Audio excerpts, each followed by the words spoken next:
So, a little bit about me. I love listening to music that brings me joy and diving into books that make me think or take me somewhere new. I'm drawn to I'm drawn to deep conversations and anything that helps people connect more with themselves. I enjoy spending time alone to recharge and reflect. I love going to the concerts. There's something about live music that energizes me and inspires me.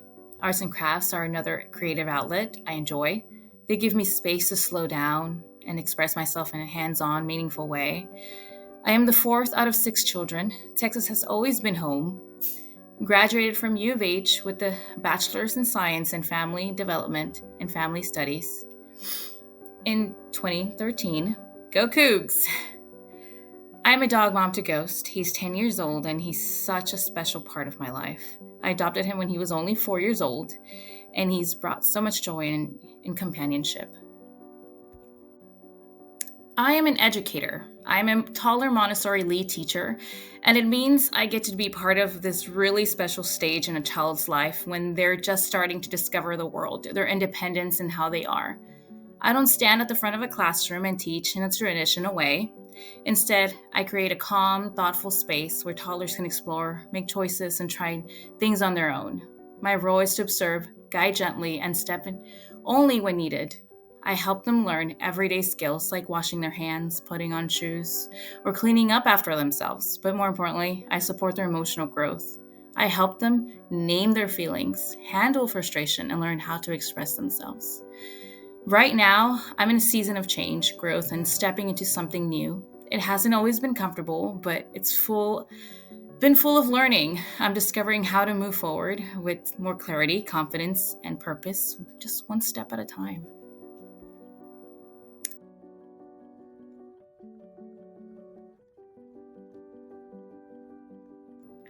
My core values are family, humor, empathy, peace. My core word is compassion, and my verb is evolve. And this is my purpose statement. I cultivate strength and self compassion in the strong, but unseen, the quietly resilient ones who seem put together but are often overlooked in their struggles. I nurture and guide with empathy, creating space for them to feel supported, understood, and empowered. I remind them they are not alone, that their journey matters, and help them see that their inner strength can become a source of healing and encouragement for others. When I was first, thinking about my purpose statement, I really didn't, I believed it was going to be completely different from what I knew it was, but it has always been this has always been embedded in me. It's been ingrained. I've been doing this since I was young, just being there for people, finding their values, supporting them, guiding them. And it's just, I've been someone that someone needed when I needed them. My calling is to inspire, to guide, and support growth in both children and adults. I'm drawn to moments when someone is exploring new ideas, searching for ways to heal, to grow, or just needing someone to sit beside them. I believe growth just doesn't stop. It's a lifelong journey. And when people are met with the right kind of support, they begin to see what's possible for themselves. I especially feel called to the quietly strong, the ones who hold it all together but carry their struggles alone. I try to be a steady presence for them, to offer empathy and space to just be. I remind them that they matter, that their story matters, and that their quiet strength can become a source of healing, not just for themselves, but for others too. This is more than just something I care about. It's just something I've always lived out, and I'm living it out on my purpose. I believe that I have always had this inner calling of just helping people. It's just always been there. When I was in college, I wanted to major in psychology, and life just took me in a different direction. My dream has always been to help people, which I am doing, and I decided to become a teacher. I help, I guide, I nurture, but my dream is to help others in a deeper, more personal way. One day, I see myself becoming a counselor or psychotherapist, someone who holds space for others to heal, process, and grow. I want to be the kind of person people can turn to when they feel stuck, unseen, or overwhelmed, the kind of support that I've had and I've needed at times. I want to be that for someone else. It's not just about giving advice, it's about listening, really seeing people, and helping them reconnect with their own strength. At the end of my life, I want to be remembered as someone who made others feel safe, valued, and deeply understood.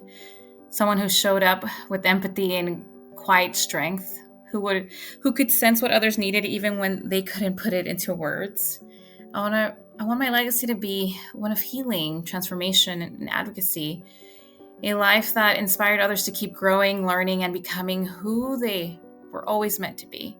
I hope to be remembered as a source of comfort and encouragement, especially to my family, that I poured into them with love, helped them grow in confidence, and reminded them daily that they were deeply loved and enough just as they are. I want them to, and everyone I've impacted to carry that same compassion into the world. My dream is to create a ripple effect that lasts for generations, one where people feel empowered to accept themselves, to love deeply, and to lift others up. I'll build this legacy not just by what I say, but by how I live, with intention, empathy, and a deep belief in people's ability to transform and thrive. The next steps. I had a challenging time kind of trying to figure out everything that I need to do in order to get where I want to be. So first of all, simplicity is the best thing to do. Just keep offering my presence, listening, using words of encouragement to others, volunteer work, mentor, or simply be that safe person who holds space for people. Grow emotionally and spiritually, stay rooted in practices that keep my empathy strong and my boundaries healthy. Explore specialized training in areas like trauma, grief, or inner child work. And also start pursuing the education and licensings needed. I've started researching paths to becoming a licensed counselor. There's still some questions that I have.